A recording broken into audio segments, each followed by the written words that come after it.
নমস্কার, পলিগ্রিলে সবাইকে স্বাগত। আজকে আমি বানাচ্ছি চিংড়ি মাছ দিয়ে মুগের ডাল। তার জন্য আমি নিয়েছি 200 গ্রাম মুগের ডাল, হালকা ব্রাউন কালার করে ভেজে সেদ্ধ করে নিয়েছি। আর তার সাথে নিয়েছি 200 গ্রাম চিংড়ি মাছ।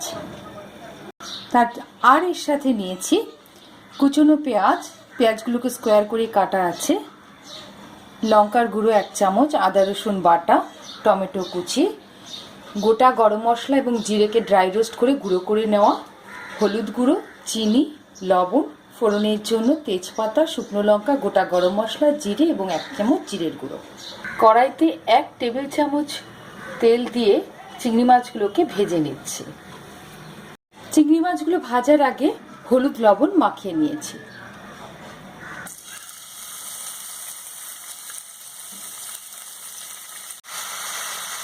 চিংড়ি মাছের একটা খুব সুবিধে যে অনেকক্ষণ ধরে ভাজতে লাগে না, খুব তাড়াতাড়ি হয়ে যায়। চিংড়ি মাছ ভাজা হয়ে গেছে, এবার আমি তুলে নিচ্ছি।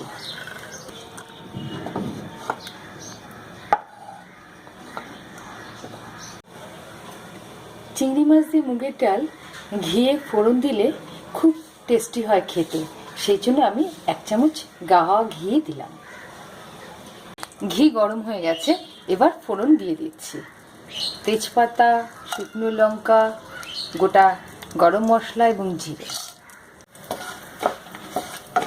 ফোড়নটা একটু নেড়েচেড়ে নিয়েই কুচনো পেঁয়াজ দিয়ে দিতে হবে। পেঁয়াজটা একটু ভাজা হয়ে গেলে 1 চামচ আদা রসুন বাটা দিয়ে দেব। হালকা একটু নেড়েচেড়ে নিয়েই দিয়ে দিতে হবে টমেটো কুচি। আর দেব 1 চামচ হলুদ গুঁড়ো, 1 চামচ লাল লঙ্কার গুঁড়ো, 1 চামচ জিরের গুঁড়ো। এগুলো একটু ভালো করে নেড়ে নিতে হবে। মশলাগুলো যাতে পুড়ে না যায়, সামান্য একটু জল দিয়ে মশলাগুলো কষে নিতে হবে।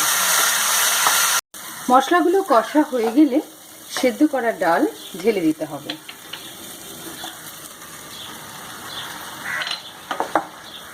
ভালো করে মশলা এবং ডাল মিশিয়ে দিতে হবে।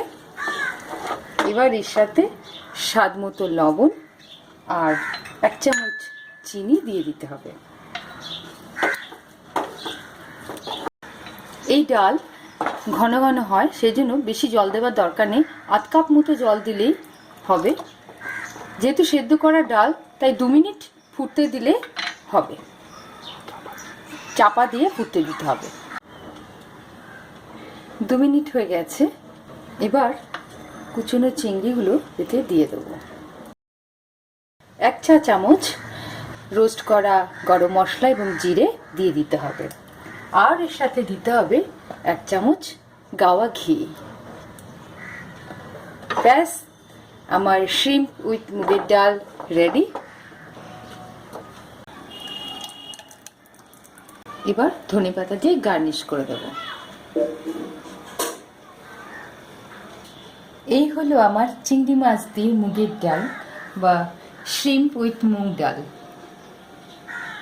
এরকম আরও অনেক রেসিপির জন্য আমার ইউটিউব চ্যানেলে সাবস্ক্রাইব করুন। আবার দেখা হবে। আসি, টাটা।